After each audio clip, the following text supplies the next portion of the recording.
muy puntualito, ha llegado por aquí ya nuestro amigo Diego Fernando Ardila Plazas. Él es el secretario de Educación del departamento de Casanare, a quien saludamos muy especialmente a esta hora de la mañana. Señor secretario, pláceme saludarlo. Y se sienta, está en su casa. Gracias, ¿Cómo le va? muchas gracias. ¿Cómo Muy la bien, acabó? sí señor. ¿Cómo la acabó de ir ayer? Ayer muy bien, yo creo que fue un acto muy bonito que se celebró en Yopal, un poco llamando a ese mensaje de reconciliación que hizo el señor gobernador. Yo creo que Mucha gente, ¿no? mucha gente y un acto de verdad que nos llama a la reflexión y a la construcción de reconciliación y de paz. Bien, bien. ¿Cómo le digo? ¿Bien? Señor. ¿Cómo Bien. le dio bien? Bien. Estamos ahorita concluyendo este primer semestre del calendario escolar con muchos retos como siempre, los temas de la ola invernal, los temas de digamos la prestación del servicio que siempre genera circunstancias que tiene que estar uno al día a día con nuestros señores rectores, nuestros directivos docentes. Es un trabajo de día a día arduo que no para, pero todo lo hacemos con todo el amor y el cariño por la educación de Casanare. Pero en términos generales, el próximo viernes se cierra ya el calendario escolar, colegios privados ya están en descanso, Sí. los públicos ya a partir del viernes quedan en el tradicional receso escolar de mitad de año. ¿Cómo termina este año, estos primeros meses del calendario escolar? Bueno, pues terminamos con la prestación del servicio educativo, con nuestra canasta educativa desde el primer día de nuestro calendario escolar en enero 27, nuestro transporte escolar, residencias, el programa de alimentación escolar. Entonces yo creo que por lo que es la canasta educativa concluimos o cerramos de manera exitosa.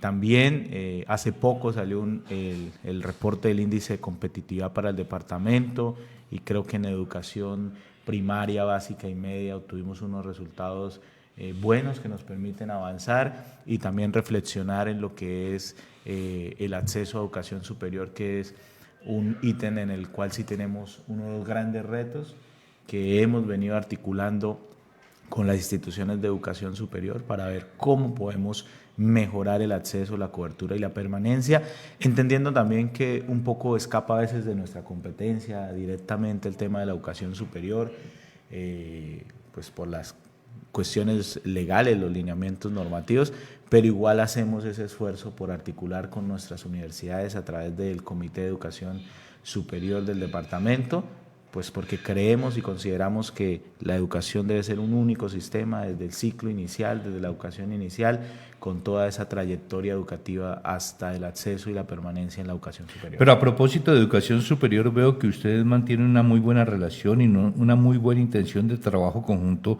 con el rector de la Universidad Internacional del Trópico, Unitrópico. Claro que sí, nosotros somos delegados del señor gobernador ante el Consejo Superior, sí, exacto. Consejo Superior de la Universidad Internacional del Trópico Americano, la Universidad de los Casanareños y las Casanareñas, y por supuesto siempre ha sido, igual que con todas las instituciones que tienen presencia en el territorio de Casanare, las instituciones de educación superior, como la Unisan Gil, la Unitrópico, Uniremington, la Santo Tomás, la Salle, la UNAP. Digamos que hemos tratado de hacer esa simbiosis en el trabajo, porque vuelvo y digo, consideramos que la trayectoria educativa debe ser una sola, desde la educación inicial hasta la educación superior, y en eso venimos trabajando también de manera articulada, como le decía, para mejorar el tránsito. También estamos, obviamente, trabajando en la resignificación de los currículos, de las medias técnicas, apostando a que esta resignificación guarde coherencia y sentido con la propuesta del señor gobernador, con el plan de agroindustrialización para Casanare, el PACA, porque obviamente cualquier transformación social en el departamento debe ir acompañada de un sistema educativo que responda y que con pertinencia pues nos permita también desde la escuela construir esa continuidad en lo que es un proyecto de desarrollo social para el departamento. El tema de Casanare joven, ya hay una serie de postulaciones nuevamente, ¿cómo avanza? ¿Cuál es resultado de todo este trabajo que ustedes han adelantado y que le han dado continuamente, oportunamente, a una ordenanza de la Asamblea Departamental. ¿Cómo ha ido esto? Bueno, tú le dices, esta es otra de las líneas ya de permanencia en la educación superior, es un programa que está creado para nuestros estudiantes de educación básica, de educación técnica, tecnológica y profesional. Nosotros cerramos las inscripciones el día de ayer, 17 de junio, el día 21 de junio de 2025, la otra semana vamos a publicar ya un listado preliminar de los seleccionados. Los requisitos, como siempre, son requisitos muy básicos. El primero es haber nacido en Casanare o tener una residencia de 5 años en cualquier municipio, que eso lo certifica cada municipio. El segundo es tener 28 años, que digamos guarda concordancia con lo que señala el Estatuto de Ciudadanía Juvenil. El tercer requisito pues es presentar una carta de intención de la universidad, una carta de su institución de educación superior, pues para la autorización de la realización de las prácticas y básicamente ya lo que son los certificados de calificaciones, porque esta es una convocatoria pública, transparente, en la cual se presentan nuestros estudiantes y pues son seleccionados de acuerdo con las necesidades que son identificadas en cada dependencia de la gobernación. Nuestra intención es ahora vincular 110 estudiantes por 5 meses. Ese es el promedio que se ha venido. Ese es el promedio, vemos entre 105, 110, siempre ofertamos ese número de acuerdo con el recurso que tenemos disponible también. Y pues la idea que tenemos de que esto se expanda, como ya lo hemos dicho anteriormente, entonces ya hemos por ahí tocado las puertas de ciertas entidades privadas, porque nos parece que es oportuno de pronto que las entidades privadas también nos oferten algunos cupos, por decirlo así, y poder articular este programa y hacerlo más extensivo también, porque realmente es un primer empleo que tienen nuestros estudiantes y que tienen la posibilidad pues de concluir su trayectoria académica y también ganar esa experiencia, que es muy significativo el tema de la experiencia laboral, pues para también su trayectoria profesional. Y lo que decíamos hace algunos días en un encuentro similar a este, señor secretario, han salido chinos muy pilos, buenísimos, incluso que teniendo en cuenta eso se les ha dado continuidad dentro del proceso. Claro laboral. que sí, aquí hay, yo creo que tenemos un porcentaje, no recuerdo si en la ocasión pasada era como más del 20% de estudiantes que habían estado vinculados al programa Casanare Joven y que después terminaban vinculados a la gobernación de Casanare, que nos parece que pues ese también es el objetivo del programa, ¿no? También poderle darle continuidad, pero como a veces nos quedamos cortos en los temas presupuestales, sí. Por eso hemos venido buscando esas alternativas también con entidades descentralizadas, pero también con entidades privadas, porque creemos que allí también puede haber un potencial de que se oferten unos cupos para que más estudiantes de la educación superior puedan permanecer, puedan concluir su trayectoria académica, pero también puedan lógicamente proyectarse en lo laboral y proyectarse en lo profesional y dar continuidad a ese proyecto de vida. Pero el proyecto es buenísimo, muy bueno. El proyecto de Casanare Joven es muy bueno y yo creo que es único en el país. Hay algunos programas del Ministerio del Trabajo de primer empleo, pero pues tienen unas diferencias significativas. Y yo creo que aquí estamos impactando anualmente a más de 200 estudiantes con este beneficio. Son unas prácticas laborales que además son remuneradas, tienen un incentivo económico de un salario mínimo durante los 5 meses que permanecen en esta práctica, en esta pasantía.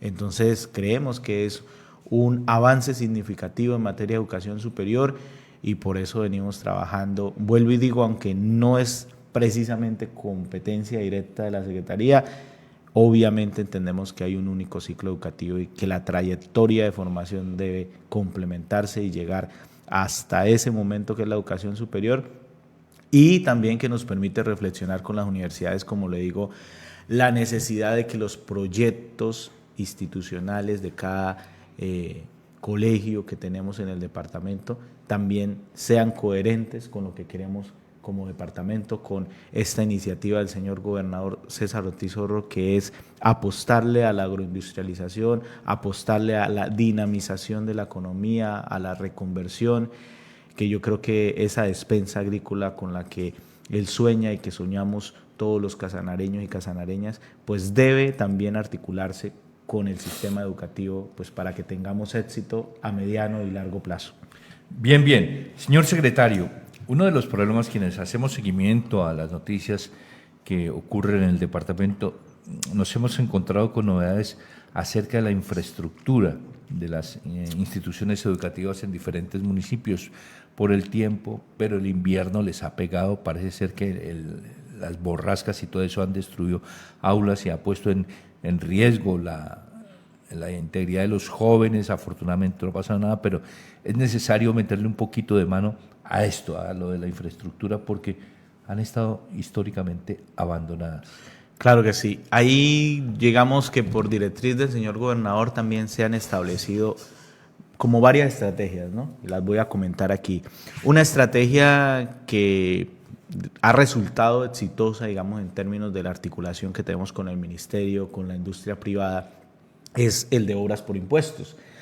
Hace unas semanas en Támara se entregaron 42 sedes educativas, ya sean dotadas o con su mejoramiento en la infraestructura educativa, que yo creo que es fundamental, como tú dices, ese entorno escolar, pues para garantizar también la calidad de la educación y también la dignificación de esos espacios. Entonces yo creo que ese es un mecanismo súper importante. Con ese mecanismo también vamos en Agua Azul con una articulación con la alcaldía del municipio y Ocensa. También se va a hacer una intervención y una dotación de varias sedes educativas del municipio. Y ahora estamos trabajando también con Geopar, con Parets, en la intervención de otros municipios con esta estrategia exitosa que se tuvo en el municipio de Támara. En Atocorozal también con la señora alcaldesa, ella ha hecho unas gestiones. Yo creo que el mecanismo de obras por impuesto es muy importante. Y estuvimos hace un par de semanas también en Bogotá precisamente con el despacho de la viceministra de Educación Básica y Media y con la Oficina de Infraestructura Educativa del Ministerio, un poco planteando cuál es el proyecto que tenemos como departamento para el plan de infraestructura educativa y planteando por una parte el mecanismo de obras por impuestos, por otra parte los recursos propios con los que contamos. En este momento, por ejemplo, ustedes saben que en el trámite que hay de superávit en la Asamblea Departamental, pues hay unos recursos que están ahí destinados para la infraestructura educativa. Sin embargo, pues ese proceso ha estado un poco, digamos, lento y nosotros vamos a, digamos, a continuar con el proceso con la disponibilidad que tenemos actualmente, esperando que una vez se incorporen esos otros recursos, pues podamos nosotros también apostarle al mejoramiento de infraestructura educativa. Y finalmente yo creo que hay otra estrategia que hemos venido implementando hace una semana y que pensamos continuar desarrollando en cada uno de los municipios del departamento, y es una estrategia ya de ir a las instituciones educativas. Y a veces hay instituciones educativas que merecen una intervención estructural, pero hay otras donde también podemos hacer un trabajo bonito con la comunidad de mejoramiento del entorno, y hemos desarrollado una estrategia que va a ser pintar las instituciones educativas del departamento, ir a esas sedes educativas, sobre todo rurales. En esta primera jornada nos articulamos con nuestra gestora social, con la Secretaría de Gobierno, con el doctor Julio Ramos, y aquí establecimos ya un cronograma que vamos a ir desarrollando cada semana o cada 15 días, de acuerdo como nos permite la agenda. ¿Y se vincula a la comunidad? Y se vincula la Junta de Acción Comunal, se vinculan los docentes, se vinculan nuestros rectores, y yo creo que es un ejercicio bastante significativo que nos permite precisamente incluso evaluar qué otras necesidades reales hay en la ruralidad, sobre todo que, vuelvo e insisto, son 500 sedes educativas que tenemos en el departamento, casi que 420 de esas 493 son rurales. Entonces hay un trabajo bastante importante. Y la gran mayoría amerita una manito. Y la gran mayoría tiene unas circunstancias que yo siempre he dicho, vamos también un poco a revisar todos los temas normativos, ¿sí? Porque muchas veces hay recursos para mejoramiento, pero cuando hablamos de construcción se nos enreda un poco el tema, pero estamos ya en ese análisis jurídico con los abogados, incluso con la oficina de infraestructura educativa, como le decía, del ministerio, que ya logramos hacer ese vínculo y poder proyectar ese plan de infraestructura educativo de la mano de la asistencia técnica también del ministerio, pues porque muchas veces, Rubén Darío, es realmente un aula que lleva 20, 30 años con unas condiciones de infraestructura que en su momento pues no respondían con estos temporales y todas estas cosas muy frágiles la construcción. Exactamente. Entonces hay escuelas que están hechas en adobe. Tal cual, hay unas que según los lineamientos actuales pues ya estarían en otras condiciones y la idea es que con ese plan de infraestructura nosotros somos realistas, ¿sí?, de lo que podemos intervenir durante estos 2 años y medio que quedan de este periodo. Entonces también uno tiene que ser realista y el aporte del departamento realmente es ese plan de infraestructura que nos diga claramente qué mecanismos, qué recursos y también qué caracterización tenemos. Hemos logrado la caracterización en lo que va del año pasado, inicio de 124 sedes, es decir, 124 sedes que visitamos, que levantamos planos, que hicimos georreferenciación, entonces que ya se tiene un avance y la idea es llegar al menos al 70% con estas visitas para tener realmente un panorama de cómo está esa infraestructura, porque ese diagnóstico y esos datos son los que permiten tanto gestionar recursos como utilizar recursos. Si no hay diagnóstico, no pueden existir intervenciones. Entonces, digamos que ese trabajo también es uno de los objetivos que tenemos con el equipo de infraestructura educativa de la Dirección de Cobertura del departamento. Señor secretario, el año pasado en materia de resultados de educación superior fueron muy buenos. Colegios ubicaron sus puntajes en unas muy buenas condiciones a nivel nacional. Y en su momento se dijo que esos colegios irían a traer su reconocimiento, pero también se dijo que ese tipo de proyectos, ese tipo de ejemplos se iban a llevar a otros municipios en procura de que el nivel subiera de una manera pareja, que no solamente fuera San José del Bubuy, algunos de Agua Azul, sino todos, que se denotara eso en las pruebas superiores, esa situación. ¿Cómo se ha venido trabajando eso para que en efecto las pruebas del ICFES, como se le conocen popularmente, tengan los resultados que ustedes han pretendido? Claro, desde la Dirección de Calidad Educativa se hace un importante trabajo. Yo creo que nuestros directivos docentes, nuestros rectores de las instituciones educativas hacen un esfuerzo, ¿no? Que siempre cuando hay, digamos, resultados, pues se ven más quienes lógicamente sobresalen, como es el caso de Luis María Jiménez en el municipio de Agua Azul, la institución Siglo XXI en Tauramena, pero en Paz de Ariporo, por ejemplo, también tenemos buenos resultados en otras de las instituciones educativas de Villanueva, de Monterrey, de Pore, etcétera. Entonces es un esfuerzo que hacen todos nuestros directivos docentes y esas metodologías que tenemos de preparación para las pruebas, que realmente no es tanto una preparación como uno siempre piensa que un mes antes o 2 meses antes hacemos unas jornadas de pre-IFES y digamos si obtenemos resultados. No, esto es un trabajo que hacen día a día los docentes, que hacen sus pruebas, que hacen sus cuestionarios, que orientan sobre la metodología que tiene el examen del Estado, del saber que conocemos como IFES, ¿no? Sí. Entonces es un trabajo que hacen todos nuestros directivos docentes de la mano de nuestros maestros y maestras en las instituciones educativas día a día para que Casanare, a referencia del país, siempre esté ocupando importantes posiciones, porque aunque estamos en diferencias notables en infraestructura, en los entornos educativos, en las condiciones geográficas, la dispersión, siempre Casanare ha quedado como departamento, como entidad territorial en los primeros 10 puestos. Entonces estamos a la par de departamentos que tienen otras condiciones como el eje cafetero, digamos de Cundinamarca, del mismo Bogotá. Entonces yo pienso que hay que seguir apostando a que esos resultados se den.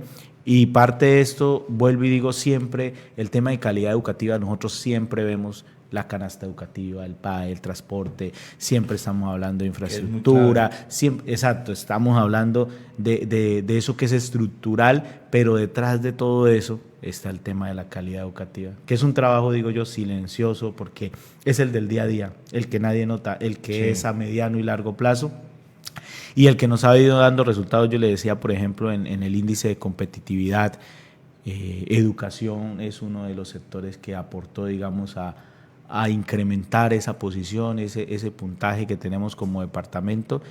Y bueno, yo creo que es un trabajo que hay que reconocer a los maestros y maestras, que por cierto, ayer estaba nuestro sindicato de maestros de Casanare cumpliendo 50 años de fundación, y que estuvimos contigo allá en las instalaciones de la Casa del Educador. Entonces, es un reconocimiento que hay que hacer a nuestros maestros y a nuestros directivos docentes, nuestros rectores, porque es el trabajo de cada día. Además de pensar en infraestructura, en PAE, en transporte, en las condiciones de educación, de la prestación del servicio, pues también día a día hay que pensar en el componente pedagógico, y eso es un trabajo que claramente hacen nuestros maestros y maestras. A propósito, usted ha tocado el tema de los 50 años del sindicato de maestros, y ayer hacíamos referencia al manejo de relaciones que se han dado entre el magisterio y la Secretaría de Educación. Aquí en Casanare, lo señalábamos ayer, es un caso particular, es un caso de muy buenas y estrechas relaciones, donde se reúnen más en un ambiente de camaradería como lo hubo ayer, que en un ambiente de hostilidades como suele suceder en otros ambientes laborales, ¿no? Vemos siempre que el sindicato de maestros es un sindicato que sí es de reclamo, es de solicitar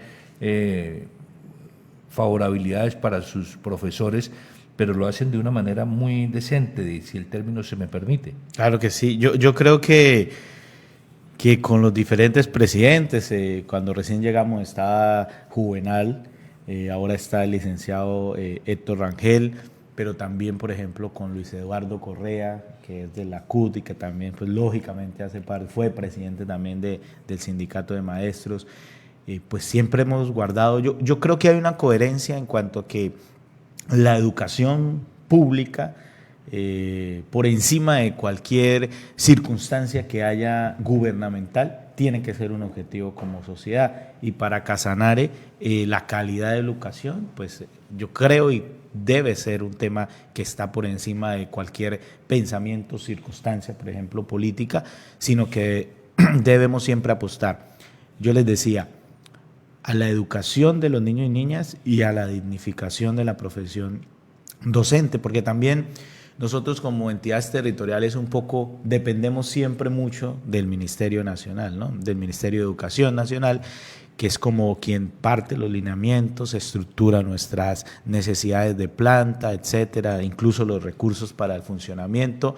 Entonces yo creo que siempre es como una articulación que hay que tener entre el nivel nacional, el nivel territorial, pero lo que tú dices a nivel departamental, las relaciones con el sindicato de maestros, igual que con el sindicato de directivos docentes, que ha sido creado más recientemente, pero también digamos que allí nosotros nos reunimos y tratamos de reunirnos cuando se presenta cualquier circunstancia, pero no solamente cuando se presenta cualquier circunstancia, sino también como periódicamente. Es más, este año emitimos, yo creo que una circular histórica con una reforma que se hizo del tema del horario laboral de los docentes, un decreto que se expidió por el ministerio, y no lo sabíamos, pero después de que se realizó la mesa de trabajo nos decían, es la primera vez que la gobernación, el sindicato de maestros, el sindicato de directivos docentes emiten algún comunicado conjunto, y no se hizo con ningún tipo de prevención, sino simplemente se hizo la mesa de trabajo, se logró hacer eso y pues es algo significativo. Yo creo que en educación tenemos que estar siempre unidos, pensando en un mismo sentido, sin que eso, como tú dices, quite la parte de necesidades, la parte de reclamos, la parte de exigencias, porque eso es la naturaleza propia, digamos, de la relación sindical, ¿no? Luchar históricamente por unas circunstancias de dignificación de esa labor, de esos trabajadores que son nuestros maestros y maestras, pero creo que hemos entendido que es a través del diálogo y de la articulación que vamos a lograr objetivos, y por eso yo creo que venimos desarrollando ese tipo de articulación. También es de disposición, Darío. Uno siempre tiene que estar pues con disposición de que vamos a trabajar. Eso es clave en este tipo de conversaciones, en manejo de circunstancias, la disposición. Sí, sí. Bueno, el tiempo pasa, el tiempo es implacable. Hoy estamos aquí, mañana ya estamos hablando de que se cerró el año escolar. Pero ustedes, ahorita viene el receso, pero ya se empiezan a preparar para lo que será el 2026, porque ustedes ya tienen que empezar en arrancar el año 26 con PAE, con toda la canasta educativa al día, con todo al día, administrativos.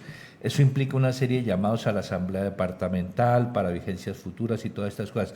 ¿Ya están alistando motores para esa circunstancia? Bueno, nosotros, digamos que en la canasta educativa hay que reconocer que el señor gobernador hace un esfuerzo fiscal ante el recorte que tú sabes que hay de regalías para el departamento, que es una cifra significativa.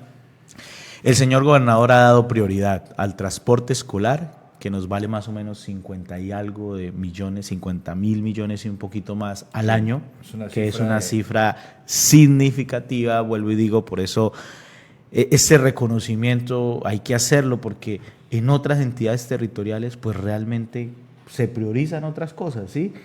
Y a veces los departamentos no necesariamente priorizan estas cuestiones como el transporte escolar, sino que buscan otras fuentes de financiación, y yo creo que aquí, digamos, se hace un esfuerzo por parte del señor gobernador de cumplirle a la comunidad educativa del departamento, a los niños y niñas, y ese transporte escolar son cerca de 320 rutas en el departamento, fluviales y terrestres, que se financian con el Sistema General de Regalías, y con ese ya vamos ahorita en agosto, concluimos el proyecto anterior y ya estamos en la etapa casi que precontractual para que en este mes de julio se adelanten todos los procesos de contratación que corresponden y se pueda dar continuidad al servicio hasta casi mediados del otro año, ¿sí? Un poco para garantizar esa continuidad de la prestación del servicio. Igualmente con la estrategia de residencias escolares, una estrategia que está cercana a los 12.000 millones, que también se financia con el Sistema General de Regalías. Entonces ahí haciendo las cuentas por encima, son más de 60.000 millones, casi 70.000 millones, haciendo esas cuentas o sumando esos recursos del Sistema General de Regalías que el señor gobernador César Ortiz Zorro ha priorizado para el sector educativo. Y nuestras residencias escolares también las llevamos casi que hasta mediados de agosto, y ya nos encontramos también en la etapa precontractual como corresponde. Y finalmente el PAE, que yo creo que es el programa de alimentación escolar mayoritario en el que beneficiamos a más de 15.000 estudiantes en el departamento de Casanare, en más de 400 sedes educativas, en su mayoría rurales. Pues es un proceso en el cual nuestros recursos dependen de unos giros, de unas transferencias de la nación a través de la UAPA, que es la Unidad Administrativa de Alimentos para Aprender. Allí nosotros ya estamos preparando todo el contexto de las vigencias futuras, como tú dices, y estamos a la espera de una serie de documentación que tiene que remitir la UAPA como soporte para la vigencia futura, y la idea es pues presentar en cuanto lleguen esa documentación, presentar esa solicitud ante la Honorable Asamblea Departamental y que podamos claramente, como tú lo señalas, garantizar la continuidad de la prestación del servicio, que este programa de alimentación escolar también es muy importante para nuestros niños y niñas. Bueno, secretario, pues muy amable por su visita, muy formal por contarnos y actualizarnos en torno a lo que se hace desde su despacho en favor de la niñez y de los jóvenes en el departamento de Casanare. Bueno, a ustedes, como siempre, una gratitud por darnos este espacio para poder participar e informarle a la comunidad del departamento de Casanare cómo estamos en el sector de educación, qué tenemos en la agenda, y pues recordarle a cada uno de los casanareños y casanareñas que en la Secretaría de Educación tenemos un único objetivo, que es el bienestar de nuestros niños y niñas, y que esa es la directriz del señor gobernador César Ortiz Horro, de que cada uno de los programas, las estrategias y los proyectos que se tienen para la educación se hagan con todo el amor por esta tierra.